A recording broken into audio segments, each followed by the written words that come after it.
Hey everyone, and thanks for coming to my talk. Today we're going to be talking about sustainable email design, and we're going to talk about why that's important and what we can do today. So my name is Ted. I am a product designer and team lead at Dialpad. And before that, I worked at Stack Overflow, where, among other things, I built one of the first email design systems. Also, when I'm not at my day job, I created and maintain Cerberus, an open source collection of HTML email patterns. And yeah, other than that, just trying to live a life. I'm a family man and trying to stay away from screens when I don't have to be at them. So, today we're going to be talking about climate change, like I mentioned, tech's place in it, and what we can all do about it as people working on email. If you prefer to follow along at your own pace, you can scan this, and this should bring you to like a blog post article version of this article. And one cool thing about this is that the links that are in this presentation will actually click, whereas you obviously can't click on a video. Cool. So we're going to get a little political these days because nothing these days is completely apolitical. So I don't know if you've noticed, but it is really hot. In fact, here on planet Earth, the 4 hottest days on record were all this past July. The last four, all just a couple months ago in this summer here in North America. This past June, was the hottest month on record, and that record stood until July came around and took that title away. And don't let the headlines fool you. You might be seeing things like solar and wind and hydro. We're making great progress. We are making progress, but it is not outpacing our energy consumption. And people in tech, us, we have our own place in this mess. So if communications tech, we account for about 4% of global carbon emissions, and in about a year, if our communications tech industry, if we were a country, we would be the fourth largest polluter behind only China, India, and the United States. That actually puts us on par with the airline industries, if you can believe that. That's wild. But if you think about it, the more emails we send and archive, all the television and music we stream, the Google Docs, the Figmas, all the devices, the servers, the antennas, all this stuff is just needed to grow our seemingly limitless hunger for data. The mentality is bad in the global north, and it's even especially bad in the United States where I live. We've done the most damage, and unfortunately, we don't stand to suffer the worst impacts. And crypto, don't even get me started on crypto. I know there are different ways of doing all this stuff, and some are better than others, but just no, none of them are very good. But it's not just crypto; it's everywhere. Tech companies just can't keep up, and some are even beginning to admit it. Amazon just reported for the first time ever in their existence that their emissions didn't go up. Now, I'm sure they weren't collecting data on this since the beginning in the earlier days, but Amazon was founded 30 years ago. That's 30 years of damage. And then there's AI. In this AI arms race that we're in, no one ever mentions or maybe even realizes the environmental impact it's having. All the energy to train these models and the water required to keep those data centers cool. Yeah, the press release failed to mention this part. And this is all for short-term profit. Capitalism, profits at any cost. The environment is rarely on anyone's mind because a lot of the damage we do is often out of sight and out of mind. So we just keep on going like business as usual. And when companies do say that they're actually going to do something about the climate, too often it comes across like this: disingenuous pledges, hollow promises, all too often. If anything, when I see things like this, it's taught me all the clever ways that companies have found around these climate policies, all the loopholes. So, what can we do? Right? We work in email. We don't work for an oil company or an airline or in politics, and we're not in climate tech, at least not yet. So, what can we do about this? Well, I know it's been kind of a bummer so far, but there is good news. Designers and developers and marketers, we're the ones that decide how things work. And that includes how things interact with the environment. Now, granted, this graphic, a lot of it applies to physical goods that can be like reused, repaired, recycled. But folks working in a digital medium, we're still in a really good position. So, what can we do? I'll sum it up in 4 words: do less, but better. So, what does that mean in the email world? Do less, but better. What can we do today without changing our jobs or changing careers? Well, to start, it might sound contradictory, but we can send less emails. This is the do less part of that do less, but better. Every email we send, every time someone has to download it, every contact and preference we have to manage, every data point we capture, it all costs energy. It's both to get and to store. So, yeah, I mean, maybe we do less marketing campaigns, less triggered emails. We pay attention to our subscriber lists. I know a lot of ESPs and a lot of us are doing this already. And to you, I say, good job. Keep it going.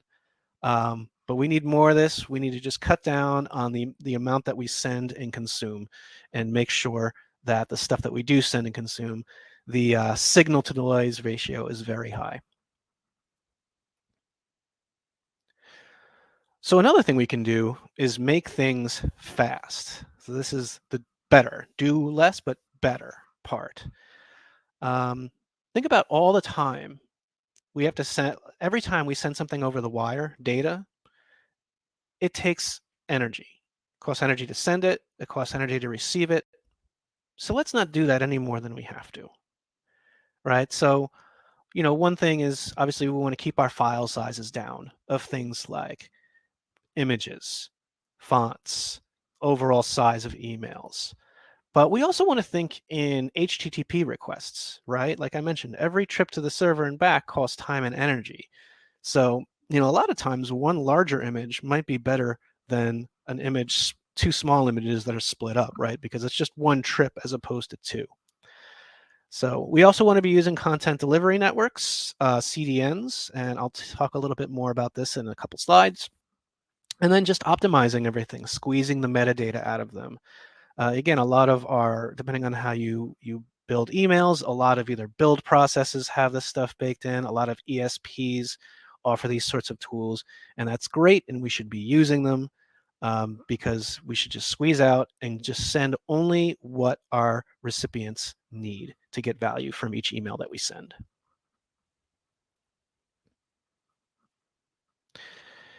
I touched upon AI a couple minutes ago. So as mentioned, yeah, AI is just an energy hog. Compared to traditional sources, it has 5 times the carbon footprint, and it's probably going even higher because the 5 times was in reference to GPT-3, which I think we're on 3.5 and 4, and probably going to be beyond 4 at some point. So it's even more.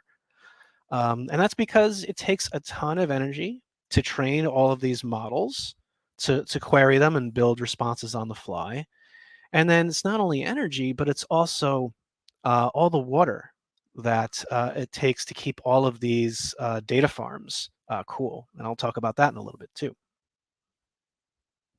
So another thing we can do is dark mode. And, you know, dark mode, it helps exactly how you think it does. When batteries don't have to light up an entire screen, they don't drain as fast. And that means batteries and devices last longer. And that means we don't have to pollute the planet by making even more. So it's just making what we have last longer. And on the subject of color, you can really go down a rabbit hole, I've learned with this. Apparently, in a report from Google, the color blue uses 25% more power than green or red to light up on OLED displays. Now, that doesn't mean that we should never use blue or we should just all go green and red. Quite honestly, we might be splitting hairs at this point, but my point is that all colors are not created equal as far as energy costs go. Hey, ESPs and CDNs. This was something I mentioned a couple of minutes ago. So using a CDN, a content delivery network, for static assets like images and files is generally a good idea. Most ESPs provide this. It's good. These CDNs, they provide things like caching, a lot of those auto performance and optimization tools that I just mentioned. And also they're distributed, which means they're close geographically to all your recipients. Um, but it is important to note that some CDNs are better than others. Like I mentioned, these things cause data farms as a whole take a lot of energy to keep running, whether or not they're training AI models or not. Um, And so it's best to have a CDN that's powered by green energy, like solar, wind, and hydro. And some of them are, and some of them aren't, right? Like I mentioned, these things use a lot of energy and water, so it's best that those sources of energy are renewable. Now, one trick to find out kind of where your ESP or your CDN stands is by basically using a tool that tests web pages for this sort of thing, right? So we can go into any email, doesn't matter which, generate a view as a web page link if one of those doesn't already exist, and basically take our email as a web page, and then we can pop it into a tool like Website Carbon or EcoGrader, and they will analyze it. They'll be able to detect where the images and all that stuff is hosted, and they have data on what CDNs are using what sort of energy. So that's one way to get some data on the tools that you're using if you're not already aware. Another thing we can do is measure, and there are some more tools for that, some of which I just mentioned. But yeah, measuring the carbon footprint of each email and just sort of make it part of your process. You might even consider a budget for something like this. Like if you work on the web or know anybody that does, a lot of web teams have what we call a web performance budget, where we try to keep each individual web page below a certain file size, or it has to score, um, you know, above a certain score. And there is no reason that we can't do the same thing with our emails. So if you get together with your team, you decide what goals are most appropriate for you, and then you can use tools like Website Carbon, EcoGrader, Digital Beacon, and there's even a new one now, Web Page Test, which is traditionally for web pages. They just released a tool that measures the sustainability of a web page as well. So specifically just honing in on the eco-friendliness of a web page. And another thing we can do, and I think quite honestly, this is where we might get the most bang for our buck, is little green nudges. So these are subtle cues that encourage people to make better choices about how they use software and how it pertains to the environment. So there are a couple of frameworks we can use. There's default settings, and that is if we want to choose environmentally friendly options by default, because as we all know, most people never change the defaults. most most people never change the defaults on their devices or their accounts. So yeah, just setting like, the most, what you view as the best, most sustainable options. Choice architecture is another one. Placing environmentally friendly options at the top of those list choices, right? So if they're going to change them, at least put the ones that you kind of want them to choose at the top so that they're the most visible. Choice feedback is basically if somebody has chosen away from one of the better options and chosen like a less friendly one, basically just letting them know like, hey, we're not going to stop you from changing but I just want to let you know that this is the impact your choice might have. Um, and other things like social norms, just telling somebody about environmentally friendly choices that others are making. There are lots of examples of this. So yeah, some of which are just asking people not to print an email, periodically asking folks to review their own preferences so they can just unsubscribe from the emails that they don't want. Setting ESP's expiration dates for static assets for short time periods so that you don't have to store images that aren't being used anymore. Little things like this, I think, can go a long way. And I mentioned, I think they're our biggest opportunity because they don't require changing a lot in our process. These things don't require a lot of buy-in. A lot of times we could just kind of start doing them and they'll either be not a big deal or maybe nobody will even notice. So the last thing that we can do is really the most important, and it's just talking about it. Like I said, a lot of this stuff is just out of sight and out of mind. Humans, we're just really good at ignoring this stuff. So let's just start mentioning it in our kickoff campaigns, our design specs, our retros, whatever. Just start including it, start mentioning it so that people are become aware that it exists. And let's just make it harder to ignore. There are a lot of resources for this sort of things. This is a very, very small collection of things that helped me personally on my own path. You might notice there is quite a bit of overlap in some of these columns because a lot of these places do multiple things. Like I found a bunch of places that do a newsletter and a podcast, or a Slack group and a newsletter. So whatever your learning preferences, if you're a reader, if you're a watcher, if you're a listener, there are a ton of resources out there to get you started and get you to kind of get your foot in the door if this is something that you're interested in pursuing more. So I'll start to wrap up by saying, consider, what if design is not for humans? Us, our customers, we're only transient users of all these products. Ultimately, we're designing for the planet. Right? Our products and their effects are going to outlive us all, and they're going to inhabit the environment for much longer than any of us.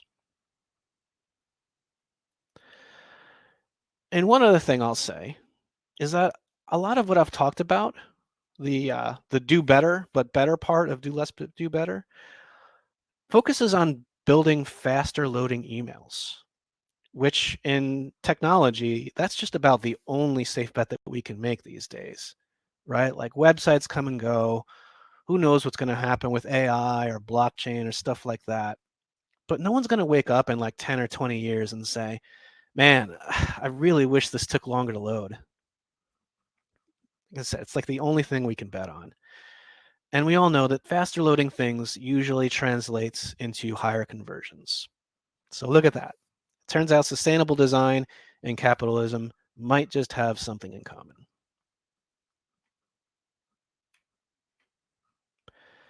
So here is a long quote from an extremely biased guy. It's the Greenpeace guy. You can read it, but I'll just sum it up by saying, if we're not careful, this whole internet thing, we can screw things up big time. So let's not do that. So I hope this motivates you to think more about this stuff. Start researching it on your own, introduce a new process on your team, make a small change to your own process. I just hope it changes the way that you see our place in this world as people working on email. So thank you for coming. Thank you for viewing. And I will leave you with this very clever ad from Patagonia, which you may have seen before. And it's one of the good ones. So thanks again, and let me know if you have any questions or comments.